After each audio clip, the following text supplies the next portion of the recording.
Dennis Allen on tough loss to Atlanta. I cannot wait to hear the wisdom, the golden tidbits that Dennis Allen is going to impart to us. This is immediately after the Saints debacle in Atlanta. Let's hear what Dennis has to say. Really boiled down to our ability down there in the red area. 2 penalties, 2 turnovers. 1 went for a pick 6. And then obviously defensively our inability to stop the run.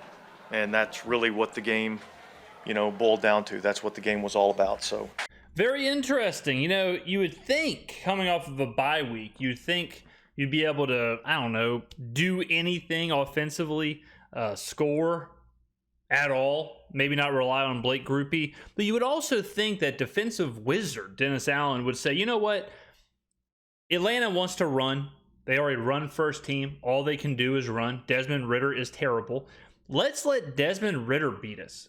But Dennis, instead, seemed to let Atlanta beat us exactly the way they wanted to, running the ball.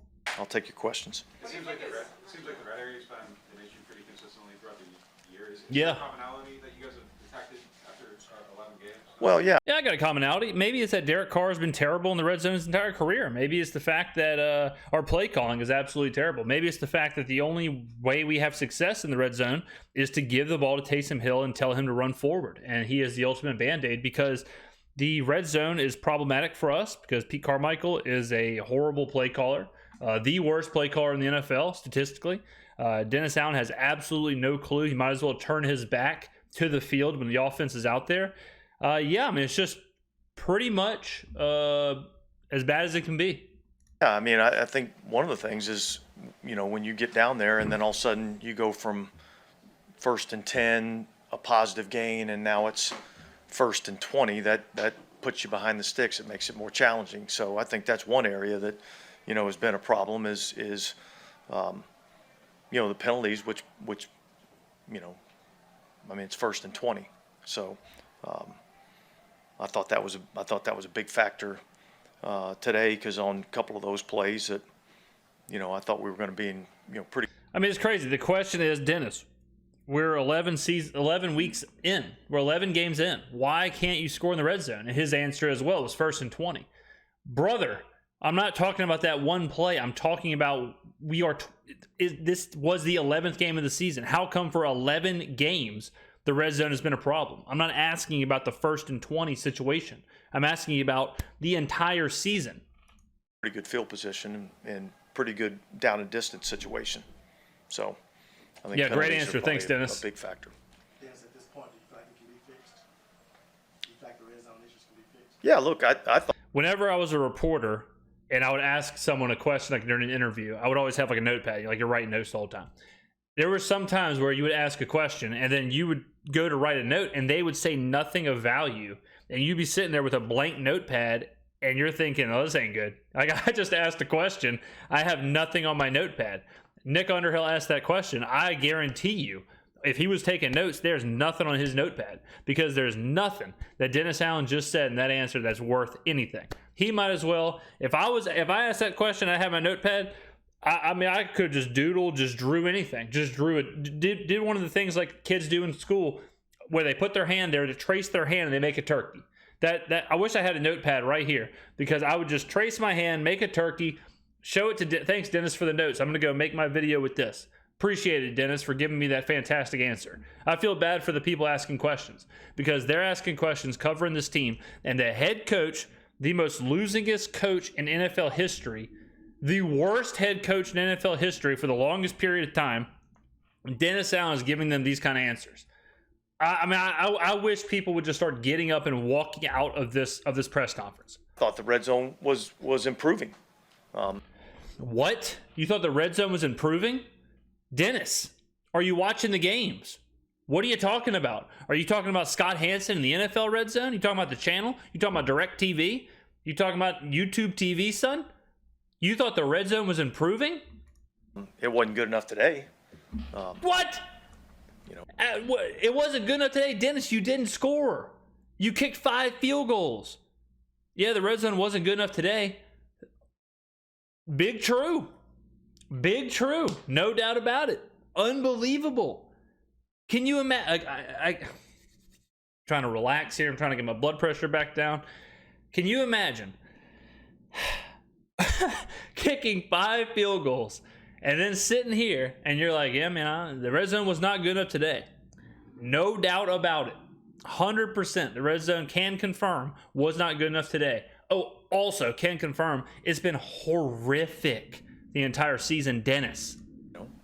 And you have an interception and a fumble. Do y'all hear this outside? Can y'all hear that? There's a monster truck rally or something going on outside of my window right now. So if you hear what sounds like, I mean, I don't even know if it sounds like a plane is about to crash through my window.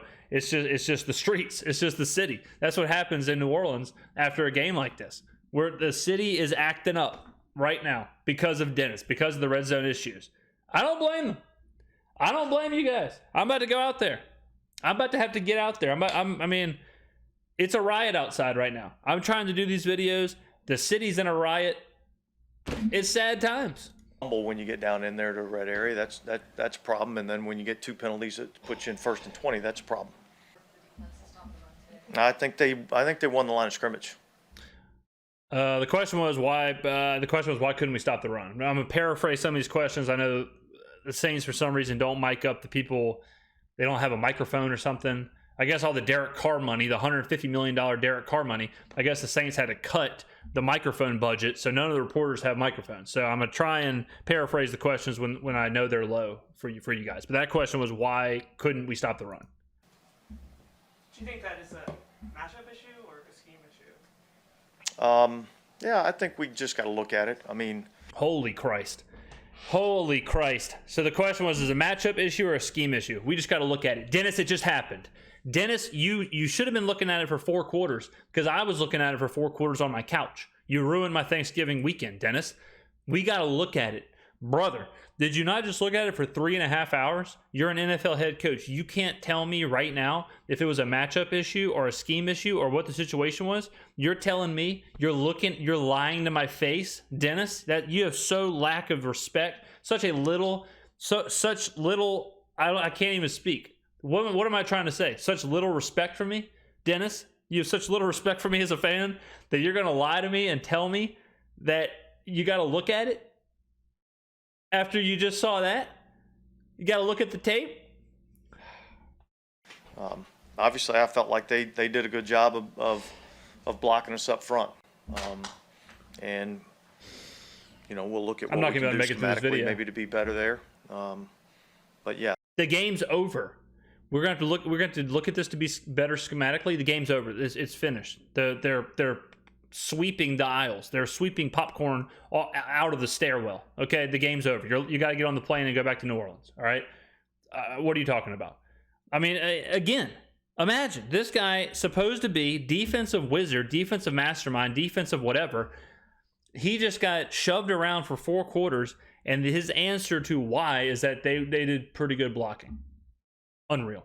Yeah, I think that was a big factor is them winning the line of scrimmage. Nice. Along the lines of Rod's question, this late in the season, if it is a matchup issue, can that be fixed with the people you have? Question was, this late in the season, if it is a matchup issue, can that be fixed? Good question. No, it cannot. If it's a matchup issue, no, it cannot, because we can't change the roster. We've played 11 games. The season's almost over. So no, we're playing with the hand that we're dealt. We're the fantasy football team that is struggling at the end of the season. They're bad, a bad fantasy football team. Trade deadline's passed. What can you do? You know, just try your best, but not much you can do. Have, like a month left. Yeah, look. So in the year. Yeah, we're gonna keep working until we get it fixed. Okay. It looked like Derek was throwing a fade to AT, and AT didn't. AT thought that he'd. Question. The fade route to AT Perry that Derek Carr threw in the 17th row. What was the miscommunication? False started and thought that they had called a false start, and so Nice. he didn't run the route. Cool. Smart. I would just ask Derek to explain that. Some This is question. How would you grade Derek Carr's performance today? I'll go terrible. I'll go. He was terrible. He was awful. He's been awful all year. He's been bad all year. I know people hate to hear that. I know people are going to say his wide receivers were out. He was injured. He was this. He was that. He was this. He was that. I don't care. He's getting paid $150 million to be our franchise quarterback. He is no better than Andy Dalton was. In a lot of ways, he's worse. It was a mistake. He has been bad. We have got nothing. We were promised with Derek Carr. We were promised a guy who can fourth quarter comebacks, leader, do this, do that. We've got none of that. We've got absolutely none of it. We were sold a bag of lies. So yeah, I would give him on the game D+. Yeah, I'll give him a D+. Some good and some bad, obviously I got to go back and look at the interception to see exactly what happened on that. I'll tell you, he threw it into the safety's chest. The safety broke on the ball. The safety was reading Derek Carr the entire time. He broke on the ball the second Derek Carr threw it. Derek Carr already threw it into double coverage anyways. Shaheed wasn't even open. Carr never looked at anyone else. He threw it at Jesse Bates' chest. Jesse Bates caught it and returned it pick 6. And there was never, ever a doubt of what was happening on that play. So don't even look at it, Dennis. I just gave you the breakdown. That was it. I could have done exactly what Derek Carr did on that play. Take the snap, stare down Shaheed, wait for Shaheed to break on his route, not look at the safety at all, not look at anyone, and then just throw it into the safety's chest. That's pretty much what happened. Look, I knew Bates was a really good player, and oh, cool. It's not the first time he's made a play like that. So I thought there were some plays that Derek made, and I think there were some plays that we'd like to have back. Nice. Olave had a big first half for you, then he gets hurt. What happened? What did you see out of him in the first half, and then what happens to your offense when you lose that? Yeah. Awful question. I don't know who that was. I didn't recognize the voice. Chris Olave. He said Chris Olave had a great first half. What did you think about his first half? Then how did it affect the offense when he got hurt? Obviously, it affects the offense when you're already down Michael Thomas and Shaheed going down. Olave was really good. He was basically unguardable. The Falcons, he was the only way we were going to win today was getting the ball to our best player, which was Chris Olave. And then when he went down, I thought that Pete Carmichael, and it's a huge mistake by me, but I thought Pete Carmichael would be smart enough to get the ball to Alvin Kamara. If Chris Olave is having that much success out there, you're down Shaheed, you're down Thomas, you're down Olave, you're going to have to get Alvin Kamara out, mismatch, and throw him the ball. You're going to have to. There's nothing else you can do. I understand he's not Chris Olave, but you're going to have to supplement your passing game somehow. Did they? No, they did not. They actually did the opposite. It's crazy to me that they don't even think to do that. They don't think, well, we have a very unique roster. So instead of relying on our 5th string, 6th string, 7th string receivers, how about we utilize Taysom in the backfield with Kamara out wide? Let's put Kamara as like our second receiver now. Let's put Kamara out there, try and get mismatches, try and keep the defense honest. Let's do that. Let's get creative. Instead, they just took Kamara off the field, and they just didn't even have him as a threat out wide. Well, look, it's not just that. We ended up, losing Shaheed. He got hurt early in the game and tried to kind of battle through, wasn't himself. We ended up taking him out, and then obviously Olave went out. He's in the concussion protocol. He got smoked. His back when of his you're playing head. without your top 3 wide receivers, it was ugly. It presents some challenges. I thought Lynn Bowden stepped up and did some nice things. He so had that 2 was good encouraging jet to sweeps. see. But yeah, I think it makes it much more challenging. Again, I thought we moved the ball well. You know what makes it challenging? When Pete Carmichael steps off the plane. When Pete Carmichael steps off the plane, arrives at the stadium, puts his headset on, and it works. The second Pete Carmichael goes like this, when he goes, okay, I can hear you. Yep, the headset works. The second Pete Carmichael does that, we are absolutely cooked. Absolutely cooked. The second moment the Saints are cooked is when Dennis Allen arrives at the stadium and puts his headset on. That's the second way that we're absolutely cooked. We just couldn't finish down there in the red area. How disappointing is it that after doing that guy's self-scout kind of during the bye week that a lot of the same issues occurred? Young man asked, how disappointing is it after the bye week? A lot of the same problems are there. It is very disappointing as a fan, and I'll answer his question the realest way possible. The reason they can't be fixed is because the people we have to fix them don't know what they're doing. I've used this metaphor a million times, but it's the truth. If you ask the guy who built the Titanic to fix a hole in a ship, he wouldn't be able to do it. He's not the guy to do it. He has proven he can't do it. Dennis has proven he is not a good head coach. He's not a winning head coach. Pete Carmichael has proven he's not a good play caller. He's not a good offensive game planner. So what would make you think that extra time would allow these two clowns to all of a sudden be able to do something they've never done in their career? You could give Pete Carmichael 10 years. He could get 10 years to try and game plan for the Falcons or try and fix the offensive problems for the Saints. You could give Dennis Allen 10 years to try and be a winning head coach. It doesn't matter. They cannot do it. They do not have the ability to do it inside of them. I cannot dunk a basketball. If you gave me an extra week, a bye week, to try and dunk a basketball after the bye week, I wouldn't be able to do it. Why? Because I don't have the physical ability to dunk a basketball. But I'll tell you this right now. If you gave me, I'll go ahead and tell you this, ladies and gentlemen. Pete Carmichael's been a head coach for 20 years. If you gave me 2 years, maybe even less, to try and dunk a basketball, I bet I could get closer to dunking it, or maybe I would just be able to dunk faster than Pete Carmichael could figure out how to be an offensive coordinator, because he hasn't been able to do it in 20 years. I damn sure would be able to dunk within 20 years. I mean, God, I hate these guys. Well, specifically red zone issues. Yeah, penalties. That hurts. Not taking care of the ball, that hurts. What about having our best players off the field? What about constantly losing games we're favorites in? Again, I thought we moved the ball well. So okay, we got to keep working on the red area and awesome. try to find ways that we can protect the ball better. And fantastic. We can't have the penalties. Hang a banner up in the Superdome. Hang one up that I want it to say, "Move the ball well, 2023." Put it right next to the Super Bowl banner. Put it right next to the division championships. Move the ball well. Congratulations, Dennis. Two holding penalties, right?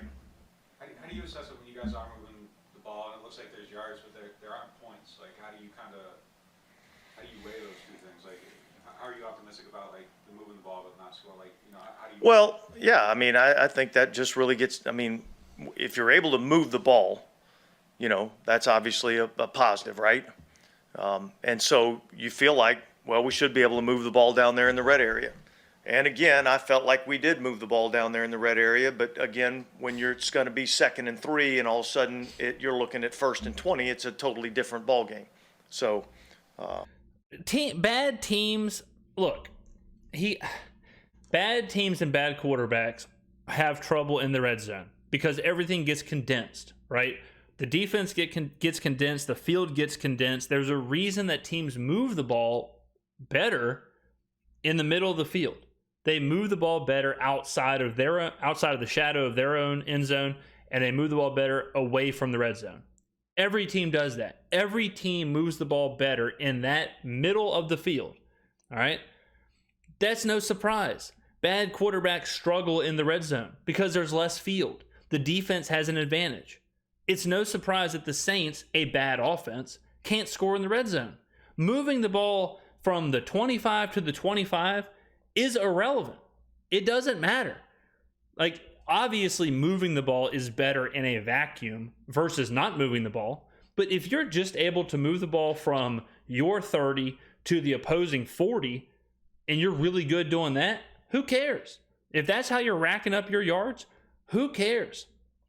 Doesn't matter. The Saints are the king of it being 3rd and 17, completing a 14-yard pass, and then saying, well, I mean, we were completing 14-yard passes.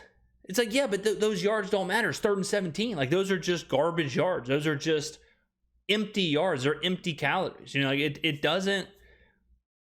that's why I preach this, and this, we can't get into the specifics in this video, but you have to look at things on a per possession, per play, game script basis. Again, that makes perfect sense, right? Where if it's 3rd and 20 and you complete a 15-yard pass, you should not be celebrated for moving the ball 15 yards. You failed your objectives. That should be considered a failure. If you do that a bunch, you're like, man, we completed. I mean, damn, we have 500 yards of passing. And if all of that passing is within that window of just failed objectives, then at the end of the day, who cares? That is like, that is offense 101. It really is. And I don't understand why Dennis and Pete and a lot of the people who I see on Twitter or whatever else, they can't grasp that. They're so, we're in this ESPN kind of world where it's very shallow numbers. ESPN puts up like QBR. ESPN puts up, yards per game, or they put up, it's like the stats are just up there. They're not weighted. There's nothing to them. You got to look deeper. You got to look deeper at what's going on. And Carmichael and Allen, you can tell they've answered the question. Dennis Allen believes, he's telling you right now, he believes that, and he almost said it. I was waiting for him to say it. He believes if you move the ball, you should be able to score. Like, it's the same thing. He sees it as racking up yards is virtually the same as scoring points. He almost believes, I think, that scoring points is kind of random. I think he thinks that he's getting unlucky, or his team is unlucky not to score because they've proven they can move the ball because of the yards. And that's just a breakdown in philosophy of how you should be thinking as a offensive coordinator or a head coach. There is multiple layers of a field. You can't expect plays that are successful in the middle of the field to be as successful as in the red zone. Can't do it, and I think the Saints do. That's kind of where I attributed it. That's when Ramczyk had to leave the game, like it was like a 3rd down play. Was it like Shoe. an issue? Yeah, shoe. They asked when Ramczyk left the game, what was the issue? And Dennis said it was his shoe. That's where we are in the question. How can that be your question? How can that be your question? We just lost to the Falcons. We just blew the division, just off of a bye week, and you're asking about Ryan Ramczyk's shoe? Yeah, look, that was challenging. Obviously, when every other play you got a guy going out, The injuries weren't great. and then obviously Ram goes out, and then Landon goes in, and then we end up giving up the sack. So I think that it was challenging to figure out the personnel there for a little while. What's the message to the team now? 5 and 6. They're like just kind of going forward. Yeah. What's the message to the team was the question. I cannot wait for this answer. Look, go back to work. Go back to work, and let's work to be better next week. Obviously, we got some guys that got to get healed up, and we'll see where we're at injury-wise tomorrow. But well, it's kind of the problem, isn't it? Like, isn't that kind of the problem that his answer is just go back to work, try and be better? Dennis, that's not working, brother. We need to change something up. We need to do something different. We can't just say, all right, back to work we go. What we're doing is not successful, my man. We've hit a rough patch here. We're going to have to, we can't just go back to work, see you on Monday. That can't be the answer. We're going into week 12 or week 13. We're going into the 12th game of the season against the Lions. It can't just be like, all right, guys, punch the ticket, put your hours in, get back to work. we got a good opponent coming into our place next week, Hell yeah. and we'll just have to get ready to go play. On that 3rd and 6, the one that Jamal got hurt on, what goes in the decision to, like, Alvin's playing, like, well, and he comes out and then Jamal goes in? Yeah, that was more of a situation. Such a good question. So this is Nick Underhill again asking the hard questions. I saw him talking about this on Twitter. I was tweeting about this as well. If you are not following me on Twitter, what are you doing? Go down in the description below. There's a link. So he asked on 3rd and 6, and I talked about this in the recap video we did right after the game. 3rd and 6, Alvin's out of the game. 2nd and 10, Alvin's out of the game. On that possession, Kamara had done everything to move us down the field. On 2nd and 10 and 3rd and 6, this is with 7 minutes and 48 seconds left in the game. He's off the field. He never touches the ball again. Jamal Williams is in. So the question is why? The question is, what goes into that? What goes into the personnel? You know, how could you possibly decide to have Alvin Kamara off the field in that spot? Situation where Alvin had played, a few plays in a row and needed a little bit of a breather. That happens in the game sometimes, No, it doesn't. Let me stress this. It does not. The season is on the line. It is 3rd and 6. You are down to probably pretty much your last possession. It's a 2-score game. It is 2nd and 10 and 3rd and 6. You absolutely cannot get your guy a breather in that situation. That is crazy. That is absolutely nuts. I mean, what else do y'all need to hear, ladies and gentlemen, from this clown? I'm about to go buy some circus peanuts because I feel like I'm watching Bozo the Clown live and in color right here. I cannot believe this. Oh, he needed a breather.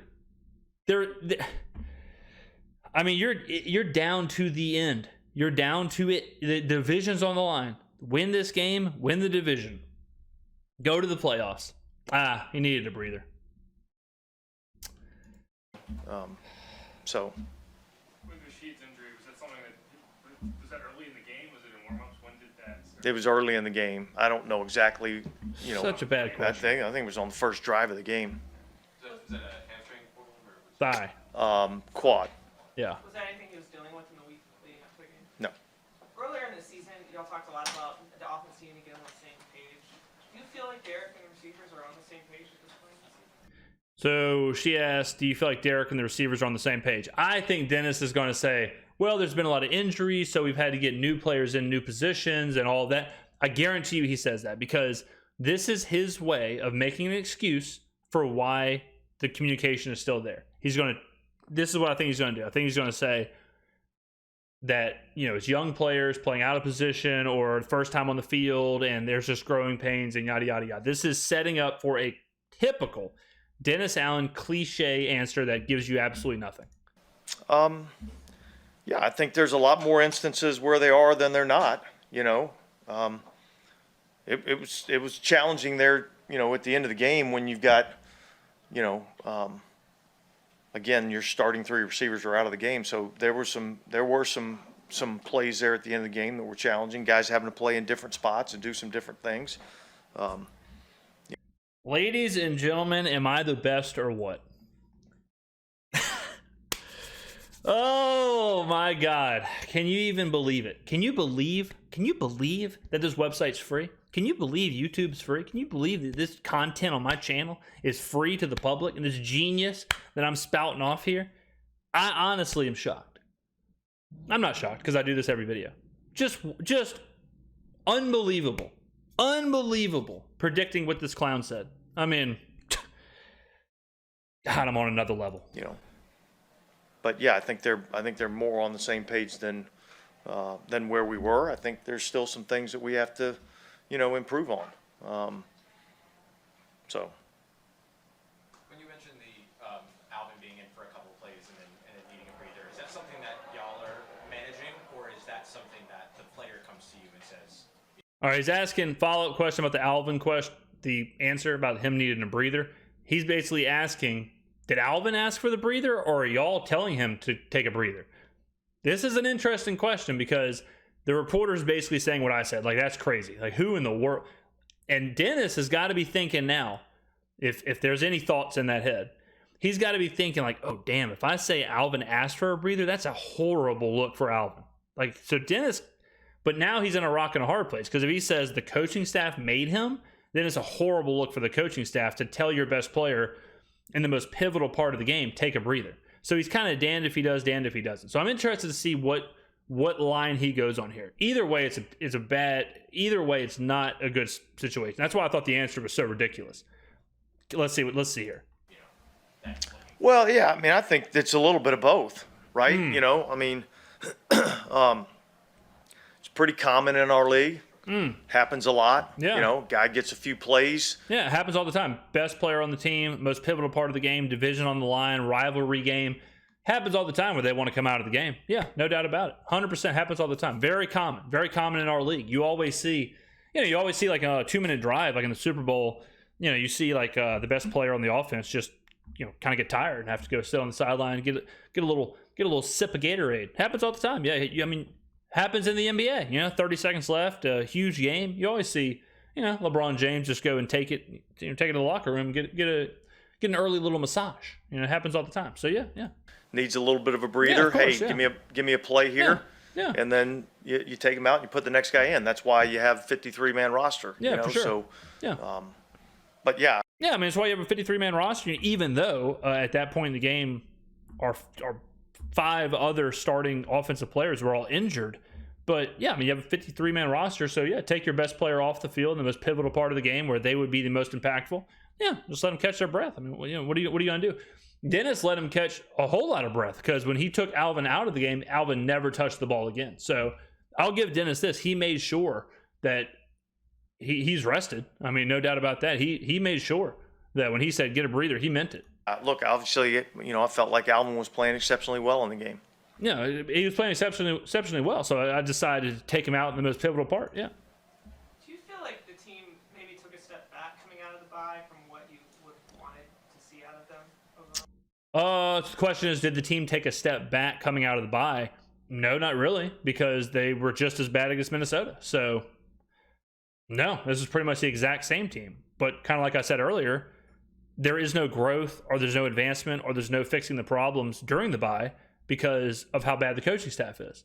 So the fact that the Saints got the bye fixed absolutely nothing and look as equally as bad against Atlanta as they did against Minnesota is all you really need to hear or see with how bad the coaching staff is. Even given a bye with obvious issues that were displayed against Minnesota, they can't fix that. They couldn't fix it during the bye because these coaches don't know what they're doing. No, it wasn't the outcome that we wanted. Well, it certainly wasn't the performance you wanted either, right? There were some good things that I saw. Like what? The Again, halftime show? You know, we can take all the good, Like and what? we didn't do a good enough job of stopping the run, Yep. and we turned the ball over 2 times down there in the red area, What's the good, though? where we have a chance to get points. What And would that you say is the good? Really, at the end of the day, is the difference in the game. When you have Tyrann Mathieu come up with 2 interceptions, continue, kind of. I guess that was good. Tyrann Mathieu had 2 picks. I know not only for the defense, but for the team too. Yeah, look, I mean, turnover takeaway ratio is a huge part of this game, and Yeah, it was 2-2, 0. you know that was obviously the one takeaway right before the end of the half was big because it took points off the board for them. Yeah, but we didn't get any points back. We had 2 turnovers, 0 points off turnovers. So that's, I mean, the takeaway turnover ratio is important. Points off turnovers is important, but they're not just blindly important. Like, you have to do your part too.